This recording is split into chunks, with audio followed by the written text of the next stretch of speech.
Assalamualaikum warahmatullahi wabarakatuh. Berjumpa kembali dengan saya Siti Rosipa, kelas non-reg semester 3.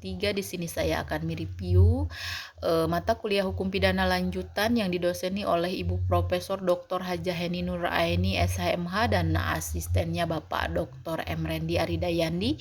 Di sini saya akan mereview pertemuan ke-15 tentang materi bab 3, bab 5, dan bab 4.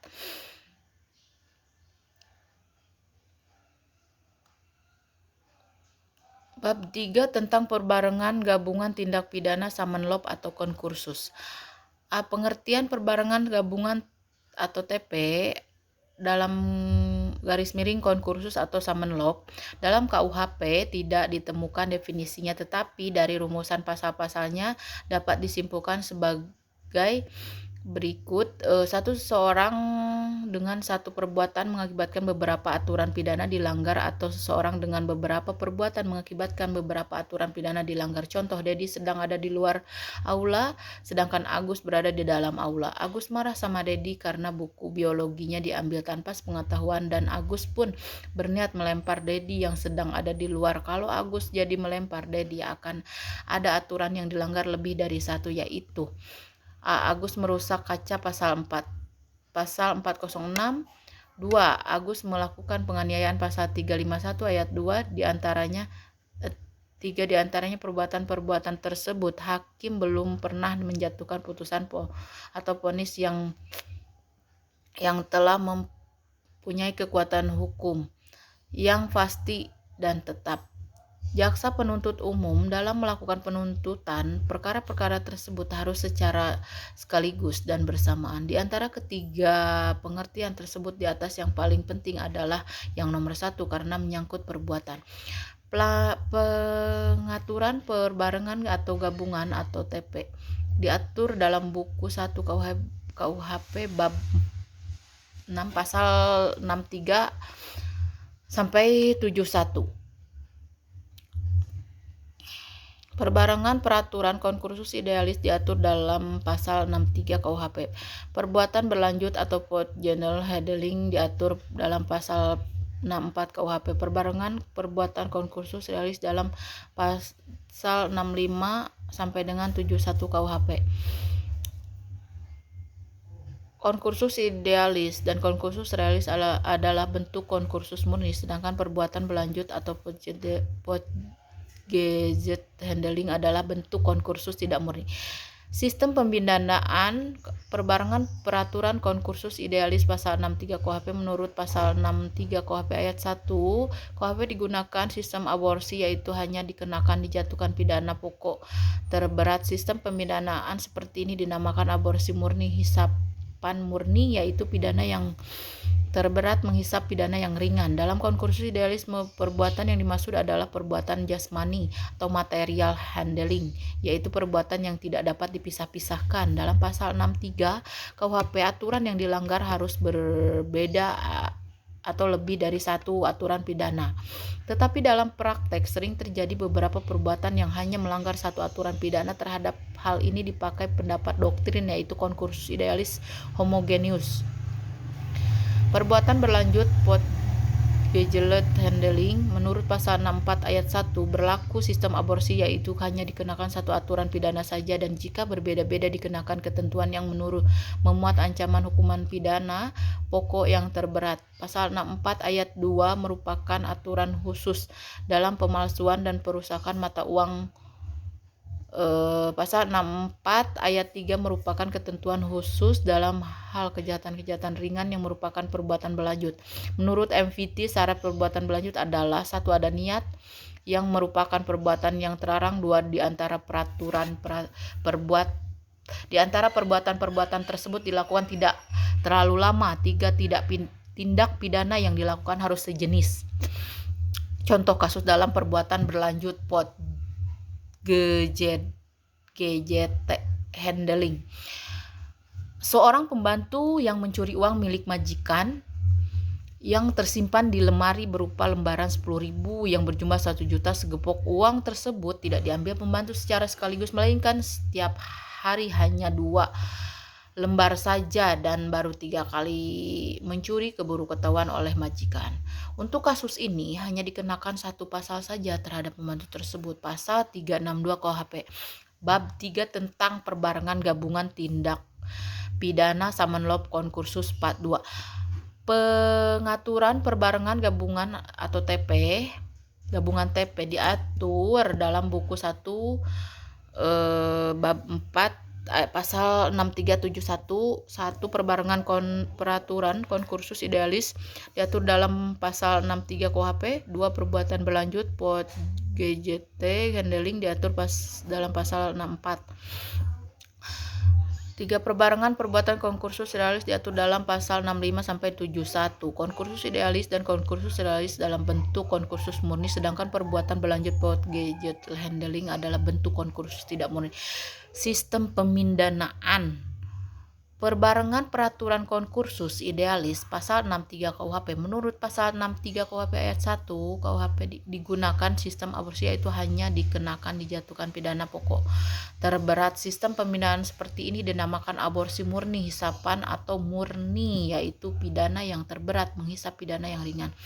Dalam konkursus idealis, perbuatan yang dimaksud adalah perbuatan jasmani material handling, yaitu perbuatan yang tidak dapat dipisah-pisahkan dalam pasal 63. Aturan yang dilanggar harus berbeda atau lebih dari satu aturan pidana, tetapi dalam praktek sering terjadi beberapa perbuatan yang hanya melanggar satu aturan pidana. Terhadap hal ini dipakai pendapat doktrin, yaitu konkursus idealis homogeneus. Perbuatan berlanjut atau pot GJT handling menurut pasal 64 ayat 1 berlaku sistem aborsi, yaitu hanya dikenakan satu aturan pidana saja, dan jika berbeda-beda dikenakan ketentuan yang memuat ancaman hukuman pidana pokok yang terberat. Pasal 64 ayat 2 merupakan aturan khusus dalam pemalsuan dan perusakan mata uang. Pasal 64 ayat 3 merupakan ketentuan khusus dalam hal kejahatan ringan yang merupakan perbuatan berlanjut. Menurut MVT, syarat perbuatan berlanjut adalah ada niat, yang merupakan perbuatan yang terlarang. Di antara perbuatan-perbuatan tersebut dilakukan tidak terlalu lama, tindak pidana yang dilakukan harus sejenis. Contoh kasus dalam perbuatan berlanjut atau possession handling.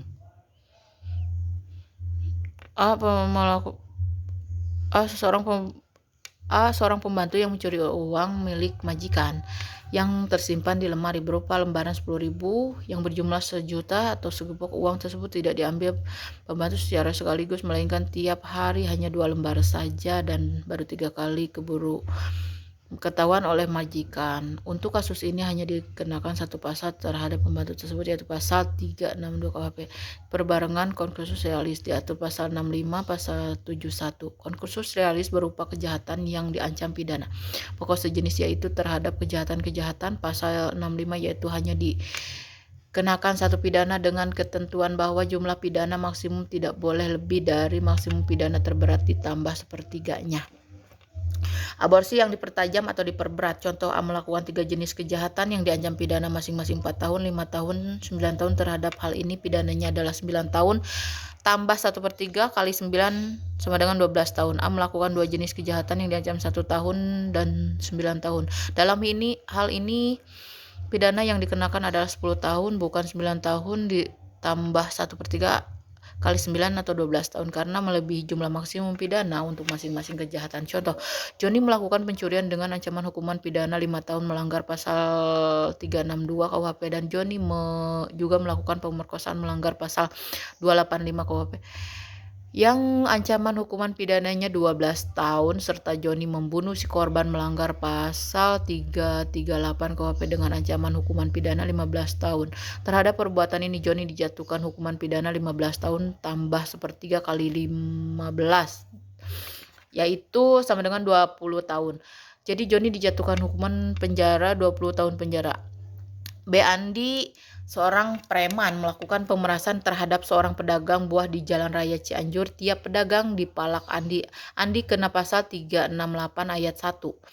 Pemerasan dan pengancaman serta ancaman hukuman adalah 9 tahun, serta Andi juga melakukan pemukulan terhadap pedagang buah itu hingga luka-luka dan Andi juga terancam hukuman pidana KUHP pasal 360 ayat 1 dengan ancaman pidana kurungan 1 tahun. Dalam hal ini pidana yang dikenakan adalah 1 tahun dan bukan 9 tahun. Dalam hal ini pidana yang dikenakan adalah 10 tahun dan bukan 9 tahun. Ditambah 1/3 kali 9 12 tahun karena melebihi jumlah maksimum pidana untuk masing-masing kejahatan. Jadi Andi dijatuhi hukuman 10 tahun penjara. Bab 3 tentang perbarengan gabungan tindak pidana Summon Law Konkursus 43. Perbarengan perbuatan konkursus realis diatur dalam pasal 65 pasal 71. Konkursus realis merupakan kejahatan yang diancam pidana pokok sejenis, yaitu terhadap kejahatan plus kejahatan pasal 65, yaitu hanya dikenakan satu pidana dengan ketentuan bahwa jumlah pidana maksimum tidak boleh lebih dari maksimum pidana terberat ditambah 1/3. Aborsi yang dipertajam atau diperberat. Contoh A, melakukan 3 jenis kejahatan yang diancam pidana masing-masing 4 tahun, 5 tahun, 9 tahun. Terhadap hal ini pidana adalah 9 tahun tambah 1/3 kali 9 12 tahun. Melakukan 2 jenis kejahatan yang diancam 1 tahun atau 9 tahun, yang hal ini pidana yang dikenakan adalah 10 tahun dan bukan 9 tahun tambah 1/3 kali 9 atau 12 tahun karena melebihi jumlah maksimum pidana untuk masing-masing kejahatan. Contoh, Dedi melakukan pencurian dengan ancaman hukuman pidana 5 tahun melanggar pasal 362 KUHP, dan Dedi juga melakukan pemerkosaan melanggar pasal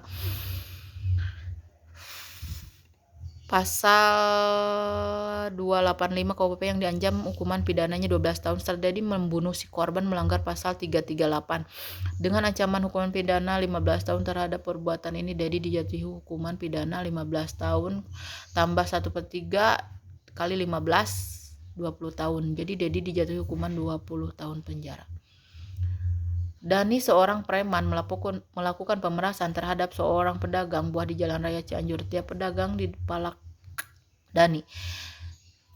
Dani terkena pasal 368 ayat 1 pemerasan dan pengancaman, dan dengan ancaman hukuman adalah 9 tahun. Dan Dani juga melakukan pemukulan terhadap pedagang buah hingga luka-luka, dan Andi juga terancam pidana KUHP pasal 360 ayat 1. Dalam ancaman ini dengan ancaman pidana kurungan 1 tahun. Dalam hal ini pidana yang dikenakan adalah 10 tahun dan bukan 9 tahun tambah 1/3 kali 9 12 tahun karena melebihi jumlah maksimum pidana untuk masing-masing kejahatan. Jadi Andi dijatuhi hukuman 10 tahun penjara. Konkursus realis yang merupakan kejahatan dan diancam pidana pokok tidak sejenis, yaitu berupa kejahatan pelanggaran. Menurut pasal 66, untuk semua jenis ancaman pidana, tiap-tiap kejahatan dijatuhkan tetapi jumlahnya tidak boleh melebihi maksimum pidana terberat. Ditambah 1/3-nya. Sistem ini disebut kumulasi yang diperlunak atau diperingan. Contoh A, melakukan 2 perbuatan yaitu pelanggaran dan kejahatan yang masing-masing dipidana 9 bulan kurungan dan 2 tahun penjara. Dalam hal ini semua jenis pidana kurungan dan penjara harus dijatuhkan, adapun maksimumnya adalah 2 tahun ditambah 1/3 kali 2 tahun, yaitu 2 tahun 8 bulan atau 32 bulan. Jadi pidana yang dijatuhkan adalah bukan jumlah keseluruhan 9 bulan plus 2 tahun, sama dengan 2 tahun 9 bulan atau 32 bulan. Contoh, Andi melanggar perbuatan pelanggaran dan kejahatan. Dia melanggar pelanggaran pasal 506 dengan pidana kurungan 12 bulan dan pasal 228 dengan penjara 2 tahun penjara, maka semua jenis pidana harus dijatuhkan kurungan dan penjara. Adapun maksimumnya adalah 2 tahun tambah 1/3 kali 2 tahun sama dengan 2 tahun 8 bulan atau 32 bulan. Jadi pidana yang dijatuhkan adalah bukan jumlah keseluruhan 12 bulan ditambah 2 tahun sama dengan 2 tahun 12 bulan 36 bulan. Konkursus realis atau pelanggaran realis pelanggaran diatur dalam pasal 70 dan sistem pemindanaan disebut kumulasi.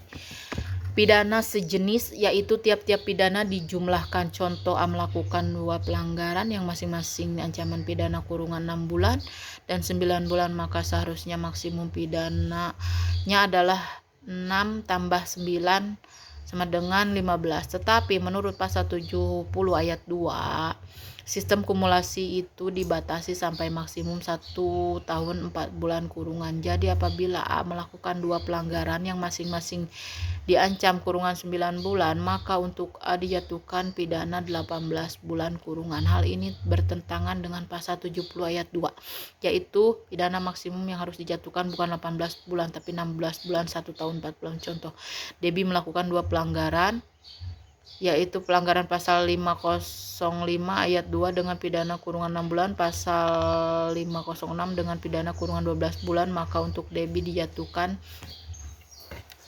dijatuhkan pidana kurungan 12 bulan, maka untuk 18 bulan. Tetapi hal ini bertentangan dengan pasal 70 ayat 2, yaitu pidana maksimum bukan 18 bulan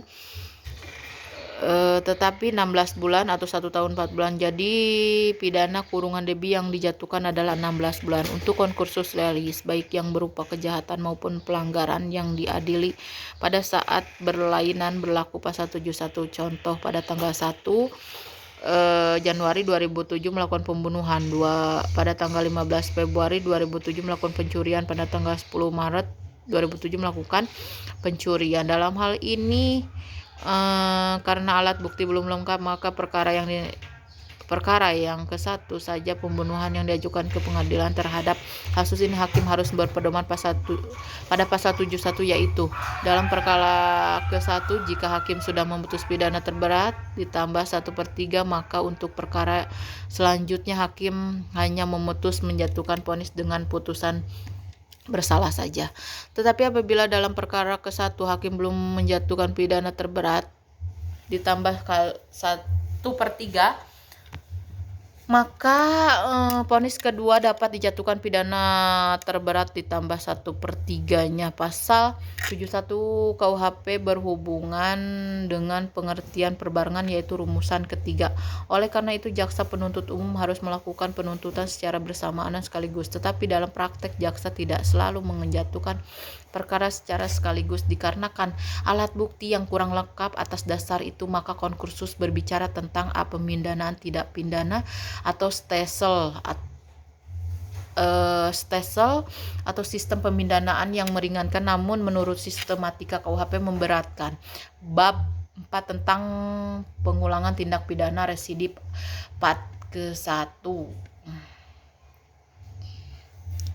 Pengulangan tindak pidana residip adalah seorang yang melakukan tindak pidana dan telah dijatuhi hukuman pidana dengan satu putusan vonis dari hakim yang mempunyai kekuatan tetap atau ingkrah, kemudian melakukan satu lagi tindak pidana. Jadi hampir sama dengan konkursus realis, yaitu melakukan lebih dari satu tindak pidana. Perbedaannya adalah dalam residip telah ada putusan vonis hakim yang telah mempunyai kekuatan hukum tetap yang berupa pemindahan terhadap tindak pidana sebelumnya, sedangkan dalam konkursus belum ada putusan atau vonis dari hakim. Residip adalah alasan untuk pemberatan pidana. Perbagian pengulangan residip. 1. Jenis umum. Residip umum yaitu semua pengulangan terhadap jenis tindak pidana apapun yang dilakukan dalam waktu kapan saja. Pengulangan merupakan alasan pemberatan, jadi tidak disyaratkan jenis tindak pidana yang dilakukan maupun tenggang waktu pengulangan. Dengan demikian tidak dikenal daluarsa. Residip pengulangan jenis umum ini tidak dikenal dalam KUHP. 2. Residip khusus, yaitu tidak semua jenis pengulangan merupakan alasan pemberatan. Pemberatan pidana hanya dikenakan terhadap pengulangan yang dilakukan terhadap jenis tindak pidana tertentu dan dilakukan dalam tenggang waktu tertentu. Jenis residip inilah yang dikenakan KUHP. Menurut residip KUHP adalah pengulangan atau residip tidak diatur secara umum dalam buku 1 KUHP tentang ketentuan umum, tetapi secara khusus untuk tindak pidana tertentu diatur dalam buku 2 dan buku 3 KUHP. Selain itu, KUHP juga mensyaratkan tenggang waktu pengulangan tindak pidana tertentu. Dengan demikian, KUHP menganut sistem residip khusus. Artinya, pemberatan jenis pidana hanya dikenakan pada pengulangan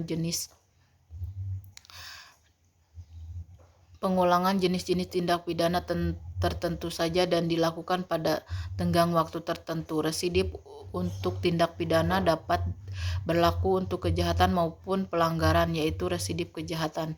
Dengan dianutnya residip khusus, maka residip kejahatan menurut KUHP adalah kejahatan-kejahatan tertentu yang dibedakan dalam residip kejahatan tertentu sejenis diatur secara tersebar dalam buku 2, yaitu pasal 137, 144, 155, 157, 161, 163, 208, 216, 303, 321, 393. Dalam residip kejahatan sejenis hanya ada 11 jenis kejahatan yang merupakan alasan pemberatan pidana. Contoh pasal residip kejahatan pasal 137 ayat 1, barang siapa menyiarkan, mempertunjukkan atau menempelkan di muka umum tulisan atau lukisan yang berisi penghinaan terhadap wakil presiden dengan maksud survei isi penghinaan diketahui atau lebih diketahui oleh umum, diancam dengan pidana paling lama 1 tahun 4 bulan dan pidana denda paling banyak Rp4.500. Pasal 137 ayat 2, jika yang bersalah melakukan kejahatan pada waktu menjalankan pencariannya dan pada saat itu belum lewat 2 tahun sejak adanya pemindanaan yang menjadi tetap karena kejahatan semacam itu juga, maka terhadap dapat dilarang menjalankan pencarian tersebut. Isi pasal 137 berupa kejahatan menghina terhadap presiden dan wakil presiden, dan si terdakwa apabila sudah divonis maka dia tidak boleh melakukan lagi kejahatan dalam waktu 2 tahun. Istilahnya, si penjahat tersebut harus bungkam atau mingkem selama 2 tahun. Apabila dia melakukan lagi kejahatan yang melanggar pasal 137, maka dia akan kena residip pengulangan tindak pidana, dan pasal ini oleh MK sudah dicabut karena pengertian penghinaan terlalu luas atau istilahnya pasal karet. Pasal 393 ayat 1, barang siapa memasukkan ke Indonesia tanpa tujuan jelas untuk mengeluarkan lagi dari Indonesia, menjual, menawarkan, menyerahkan, membagikan atau mempunyai persediaan untuk dijual lagi atau dibagi-bagikan barang-barang yang diketahui atau sepatutnya harus diduganya bahwa pada barang itu sendiri atau pada bungkusannya dipakai secara palsu nama firma atau merek yang menjadi hak orang lain, atau untuk menyatakan asalnya barang, nama sebuah tempat tertentu dengan ditambahnya nama atau firma yang hayal, ataupun pada barangnya sendiri atau pada bungkusannya ditiru nama firma atau merek yang demikian sekalipun dengan sedikit perubahan, diancam dengan pidana penjara paling lama 4 bulan 2 minggu atau denda paling banyak Rp9.000.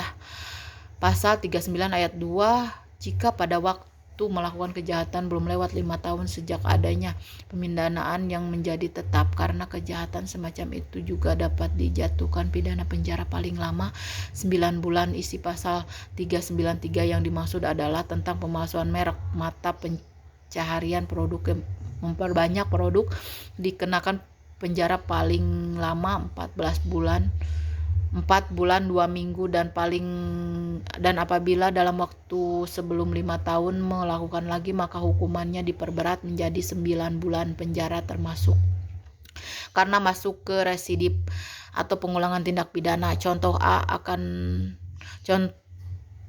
ada makanan yang lagi hits di Cianjur, yaitu seblak cedudut. Namanya di lain pihak, Bu Rini juga punya usaha menjual makanan seblak. Supaya terkenal, Ibu Rini menambahkan nama seblaknya jadi seblak Rini Dudut. Nah ini tidak boleh, ini melanggar pasal 393 tetap Tapi kalau Burini tetap memakai merek seblak Burini, maka itu boleh-boleh saja dan tidak ada pelanggaran pidana.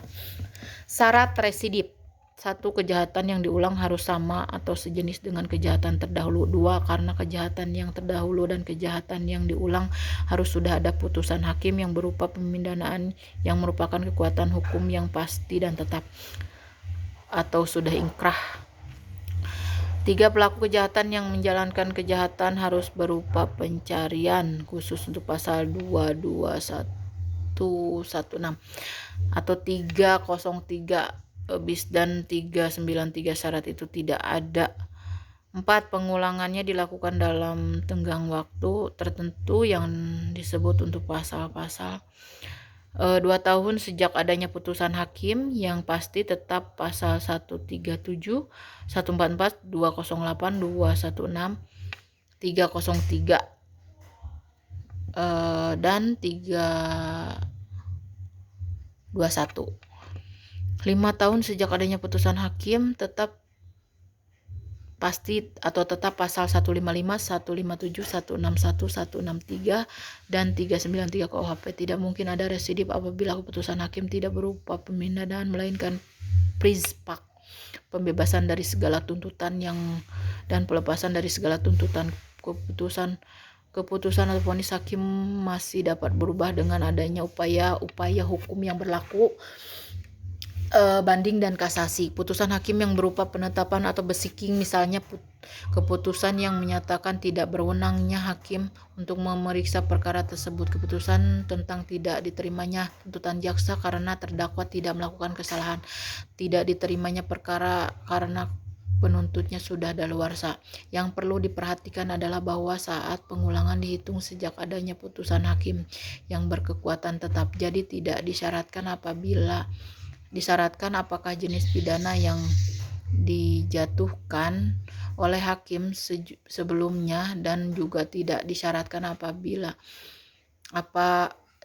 apakah pidana yang dijatuhkan itu sudah dijalankan atau belum, baik untuk sebagian maupun seluruh. Sebagian pemberatan pidana untuk residip kejahatan sejenis ini berbeda-beda, yaitu dapat diberikan pidana tambahan berupa pelanggaran atau pencabutan hak untuk menjalankan mata pencariannya.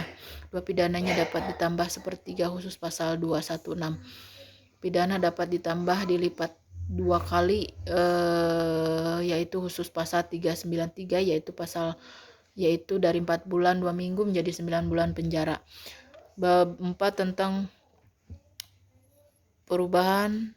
tentang perbedaan pengulangan tindak pidana residip. Part kedua, residip kejahatan tertentu yang termasuk kelompok jenis hanya diatur dalam 3 pasal, yaitu dalam syarat termasuk jenis yang diatur dalam adapun pasal, yaitu dalam pasal 486, 487, 488 KUHP. Adapun syarat-syarat adalah: 1. Kejahatan yang diulangi harus termasuk dalam satu kelompok jenis dengan kejahatan yang pertama atau terdahulu. Kelompok jenis kejahatan termaksud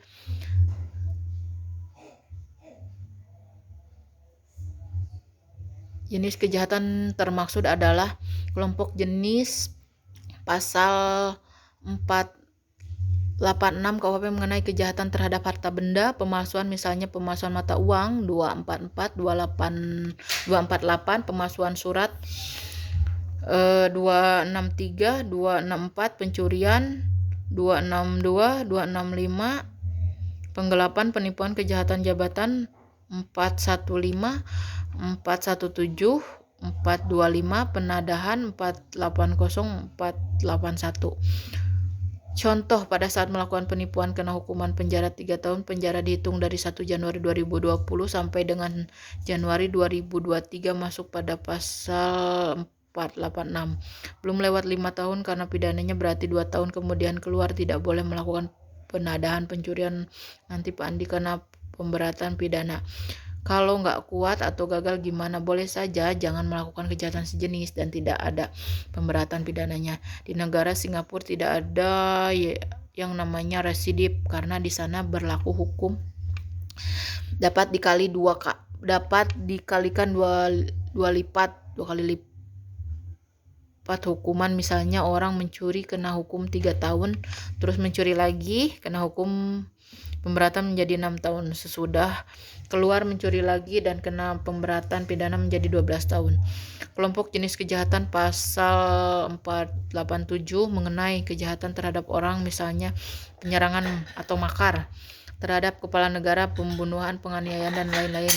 Kelompok jenis kejahatan dalam pasal 488 KUHP mengenai kejahatan penghinaan dan berhubungan dengan penerbitan percetakan, misalnya menghinaan terhadap kepala negara, wakil kepala negara, 134, 137 penghinaan terhadap kepala negara sahabat, 142, 144 penghinaan terhadap pengusaha badan atau badan umum, 207, 208 penghinaan terhadap orang, 301, 321 kejahatan penerbitan dan percetakan, 483, 484 berdasarkan contoh-contoh di atas, maka kejahatan-kejahatan yang diatur dalam pasal 486, 487 dan 488 KUHP yaitu hanya kejahatan-kejahatan tertentu saja.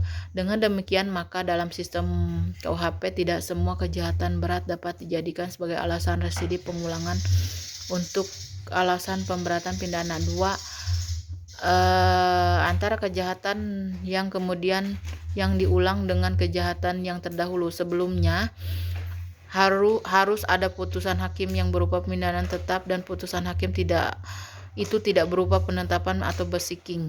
Pidana yang dijatuhkan oleh hakim terdahulu haruslah berupa pidana penjara. Ketika melakukan pengulangan tindak pidana, tenggang waktunya belum lewat 5 tahun, yaitu dihitung sejak menjalani untuk seluruhnya atau sebagian dari pidana penjara yang dijatuhkan terdahulu, dan sejak pidana penjara tersebut sama sekali telah dihapus. Belum lewat tenggang waktu daluarsa kewenangan menjalankan pidana penjara yang terdahulu. Residip pelanggaran diatur dalam buku 3 KUHP, yaitu ada 14 jenis pelanggaran yang merupakan alasan pemberatan. Pasal 489 dikenakan terhadap orang-orang, pasal 492 mabuk di muka umum, merintangi, mengganggu ketertiban dan keamanan orang lain. Pasal 459 memasang perangkap alat atau membunuh binatang buas tanpa izin. Pasal 501 menjual makanan minuman yang dipalsukan, busuk atau berasal dari merek ternak sakit atau mati. Pasal 512 melakukan pencarian tanpa adanya keharusan kewenangan atau melampaui batas kewenangannya. Pasal 516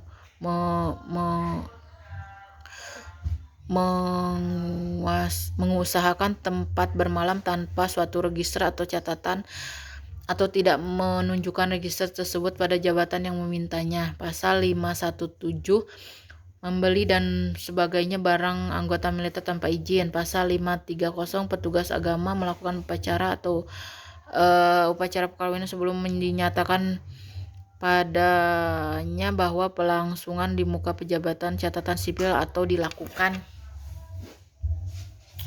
Pasal 536 dalam keadaan mabuk berada di jalan umum. Pasal 540 pekerjaan hewan melebihi kekuatan dan menyakitinya. Pasal 541 menggunakan kuda muatan belum tukar gigi. Pasal 544 mengadakan sabung ayam jangkrik di jalan umum tanpa izin. Pasal 545 melakukan pencarian sebagai tukang ramal pencaharian. Pasal 549 membiarkan ternaknya berjalan di kebun tanah yang terlarang. Syarat-syarat residip pelanggaran. 1. Pelanggaran yang dilakukan harus sama sejenis dengan pelanggaran terdahulu. 2. Ada putusan hakim yang berupa pemindanaan yang telah mempunyai kekuatan hukum tetap untuk pelanggaran yang terdahulu. 3. Tenggang waktu pengulangannya belum lewat 1 atau 2 tahun sejak adanya putusan pemindanaan yang telah mempunyai kekuatan hukum yang tetap, yaitu belum lewat 1 tahun untuk pelanggaran Undang-Undang pasal 489, 492, 495, 536, 540, 541, 544, 545 dan 549 KUHP. Melewat 2 tahun untuk pelanggaran pasal 501, 512, 516, 517 dan 530 KUHP. Berdasarkan uraian tersebut, maka pemberatan untuk pelanggaran pidana denda diganti atau ditingkatkan menjadi pidana kurungan. Pidana denda kurungan dilipat menjadi 2 kali. Residip di luar KUHP. 1. Residip kejahatan terhadap dalam beberapa tindak pidana khusus seperti narkoba dan lain-lain. Untuk pengulangannya yaitu umumnya mendapat pemberatan apabila sanksi pidana berupa pidana penjara, maka pemberatan ditambah sepertiganya. Untuk sanksi pidana yang berupa denda, maka pemberatannya dikali 2. Residip pelanggaran di luar KUHP terdapat dalam Undang-Undang Nomor 14 Tahun 1992 dan lain-lain dengan ketentuan pemberatannya, yaitu tenggang waktu pengulangan beragam, yaitu ada yang 1 tahun dan ada yang 2 tahun. Untuk pemberatan ada yang ditambah separuh, sepertiga, dan dilipat gandakan menjadi 2. Bab 5 tentang alasan hapusnya kewenangan menuntut dan menjalankan pidana 4.1. Alasan hapusnya kewenangan menuntut: tidak adanya pengaduan pada delik atau kelak delik, ne bis on idem pasal 76 KUHP, matinya terdakwa pasal 77, daluarsa pasal 78, penyelesaian di luar beracara abdoning buren proses pasal 82, adanya abolisi dan amnesti diatur di luar KUHP, tidak adanya pengaduan pada delik aduan. Dalam buku 1 KUHP tidak ada peraturan khusus tentang delik aduan, melainkan diatur dalam buku 2 KUHP tentang kejahatan, sedangkan dalam buku 3 tidak dikenakan adanya delik aduan. Macam-macam delik aduan. Delik aduan mutlak absolut adalah suatu delik tindak pidana karena sifatnya sendiri dari kejahatan, maka hanya dengan pengadilan baru saja yang dapat dituntut yang diadukan perbuatannya saja. Contoh kasus perzinahan yang dilakukan oleh seorang yang sudah menikah. 2. Delik aduan relatif adalah delik aduan yang tidak tergantung pada sifat kejahatan, melainkan pada hubungan antara si pelaku dengan kejahatan itu atau pembantunya, dan orang yang dikenai kejahatan itu yang diadukan orangnya saja. Contoh kasus mencuri terhadap harta orang tua. Keistimewaan atau kekhususan delik aduan absolut. Dalam delik aduan absolut, yang diadukan adalah peristiwa hukum. Dalam delik aduan absolut, pengaduan tidak dapat dipisah-pisahkan atau on bar. Artinya, dengan adanya pengaduan berarti berlaku untuk semua pelaku kejahatan, walaupun tidak disebutkan satu persatu. Oleh karena itu, dalam delik aduan atau absolut, pengaduan mutlak harus ada sebab. Tanpa pengaduan, pelaku dan peristiwa lainnya tidak dapat dituntut. Keistimewaan delik aduan relatif. Dalam delik aduan relatif, yang dilakukan adalah orang yang disangka telah melakukan tindak pidana. Dalam delik aduan relatif, pengaduan dapat dipisahkan dan split bar atau speed bar. Artinya, pelaku peserta kejahatan tidak dapat dituntut apabila tidak disebutkan. Jadi yang disebutkan saja yang menjadi pelaku tindak pidana. Siapakah orang yang berhak mengadu? Berdasarkan pasal 72, pasal 73 dapat disimpulkan bahwa yang berhak mengadu adalah orang atau mereka yang terkena kejahatan. Misalnya pasal 319 penghinaan yang diancam dengan pidana menurut bab ini tidak dituntut jika tidak ada pengaduan dari orang yang terkena kejahatan itu. Pasal 322 ayat 2 tentang membuka rahasia yang berbunyi jika kejahatan dilakukan terhadap seorang tertentu, maka perbuatan itu hanya dapat dituntut atas pengaduan orang lain. Tenggang waktu pengaduan sejak orang yang berhak mengadu mengetahui adanya kejahatan. Hal ini berlaku baik untuk delik aduan absolut maupun relatif. Adapun daluarsa pengaduan adalah 6 bulan apabila korban tempat tinggal di Indonesia, 9 bulan apabila tempat tinggal di luar negara. Pasal 74 KUHP menarik kembali. Berdasarkan pasal 75, penarikan dapat dicabut 3 bulan kemudian 3 bulan setelah pengaduan diajukan. Tetapi jika yang berhak mengadu meninggal, maka pengaduan tidak dapat dicabut kembali, tetapi khusus untuk delik aduan absolut penarikan pengaduan tidak terkait waktu 3 bulan, melainkan selama waktu pemeriksaan dalam sidang pengadilan. Ne bis in idem diatur pasal 76. Istilah ne bis in idem de nemo debet bis veraki, yang berarti jangan 2 kali yang sama. Dasar ratio dari asas ini adalah untuk menjaga martabat wibawa pengadilan, untuk kepastian hukum bagi terdakwa yang telah mendapat keputusan hakim. Syarat me bis idem atas putusan hakim mempunyai kekuatan hukum tetap. Putusan yang dijatuhkan berlaku untuk orang yang sama. Perbuatan dituntut kedua kali adalah sama dengan yang pernah diputus. Matinya terdakwa pasal 77, kewenangan menuntut pidana menjadi hapus dengan matinya terdakwa. Hal ini didasarkan dengan subjek hukum pidana hanya orang yang sehingga dapat mempertanggungjawabkan suatu perbuatan yang berupa tindak pidana hanyalah pelaku tindak pidana tersebut. Dalam pasal ini terletak satu prinsip bahwa penuntut hukum itu harus ditujukan pada diri pribadi orang. Jika orang yang dituduh telah melakukan peristiwa pidana untuk meninggal dunia, maka tuntutan atas peristiwa itu habis. Sampai demikian saja, artinya tidak dapat dituntut. Itu lalu diarahkan kepada ahli warisnya. Dalam hal ini ada satu pengecualian, adalah dalam pasal 367, 363 here, yang menerangkan bahwa dalam hal menuntut denda, ongkos perkara, merampas barang yang tertentu, mengenai pelanggaran tentang penghasilan negara atau cukai, tuntutan itu dapat dilakukan kepada ahli waris orang yang bersalah. Bab 5 tentang alasan gugurnya hak untuk melaksanakan hukuman part 2. Dalam KUHP, matinya terdakwa daluarsa. Di luar KUHP, amnesti, garasi, daluarsa menjalankan pidana hapus apabila 2 tahun mengenai semua tindak pidana pelanggaran, 5 tahun mengenai kejahatan yang dilakukan percetakan, ditambah 1/3 dari lamanya tentang daluarsa bagi kejahatan-kejahatan lainnya. Pidana mati tidak ada daluarsa. Daluarsa menjalankan pidana dihitung esok hari setelah putusan hakim atau vonis dijatuhkan. Jika hukuman melarikan diri selama masa hukuman, maka esok harinya adalah setelah melarikan diri mulai berlaku tenggang daluarsa baru. Tenggang daluarsa tertunda selama menjalankan pidana dan selama terhukum dirampas kemerdekaannya apabila berhubungan dengan tenggang penghukuman lain. Garasi adalah tindakan pengampunan dari raja atau presiden yang merupakan murahan hati presiden yang berkuasa sehingga terhukum dapat menerima atau menolak garasi dewasa ini.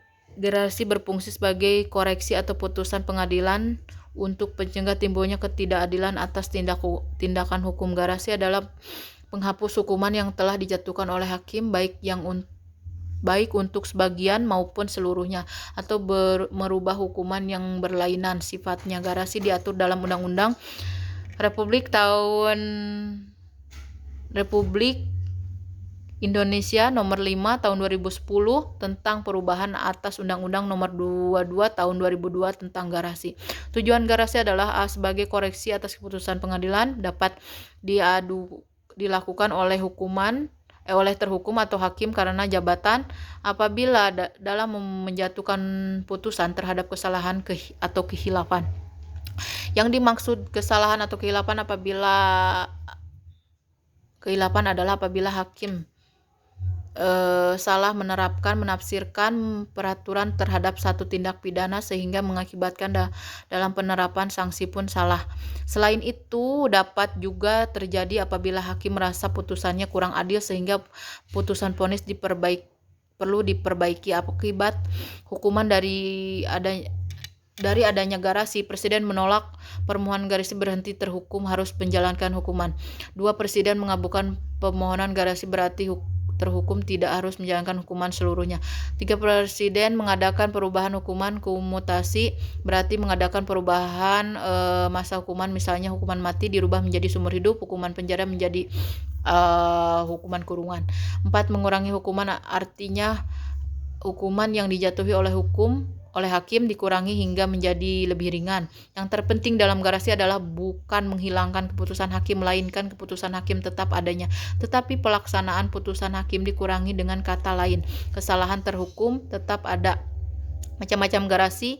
Garasi duduk adalah seorang yang mengajukan permohonan garasi berada di luar penjara tidak melaksanakan hukuman. Garasi jalan adalah seorang yang mengajukan garasi sambil tetap melaksanakan hukuman penjara menjadi pidana. Garasi jabatan adalah pemohon garasi diajukan oleh jabatan yang berwenang, hakim, kepala lapas, karena merasa ada putusan yang dianggap merugikan hukum. Perbedaan antara garasi, amnesti, dan abolisi. Garasi merupakan masalah yang menghapus meringan hukuman, sedangkan amnesti adalah masalah yang menghapus tuntutan dan hukuman, dan abolisi adalah masalah yang menghapuskan tuntutan. 2. Garasi tujuan kepada orang yang terhukum, sedangkan amnesti dan abolisi pada perbuatan tindak pidananya. 3. Garasi diberikan kepada putusan hakim yang mempunyai kekuatan hukum tetap, sedangkan amnesti dapat diberikan sebelum dan sesudah adanya vonis, tetapi abolisi sebelum adanya keputusan hakim atau vonis. Dengan garasi, kesalahan pelaku terhukum tetap ada, sedangkan dalam abolisi dan amnesti dianggap tidak ada kesalahan seperti bayi yang baru lahir. Garasi ditujukan untuk mencari keadilan, sedangkan amnesti dan abolisi untuk ditujukan politik. Semua diberikan atas kuasa undang-undang. Hak untuk memberikannya berada di tangan presiden sebagai kepala negara. Semuanya diatur dalam KUHP, semuanya tidak diatur dalam KUHP melainkan di luar KUHP, yaitu untuk garasi diatur dalam Undang-Undang Republik Indonesia Nomor 5 Tahun 2010 tentang perubahan atas Undang-Undang Nomor 22 Tahun 2002 tentang garasi. Sekian review pertemuan ke-15 kali ini. Mohon maaf bila banyak kesalahan dalam pengucapan. Billahi taufiq wal hidayah. Wassalamualaikum warahmatullahi wabarakatuh.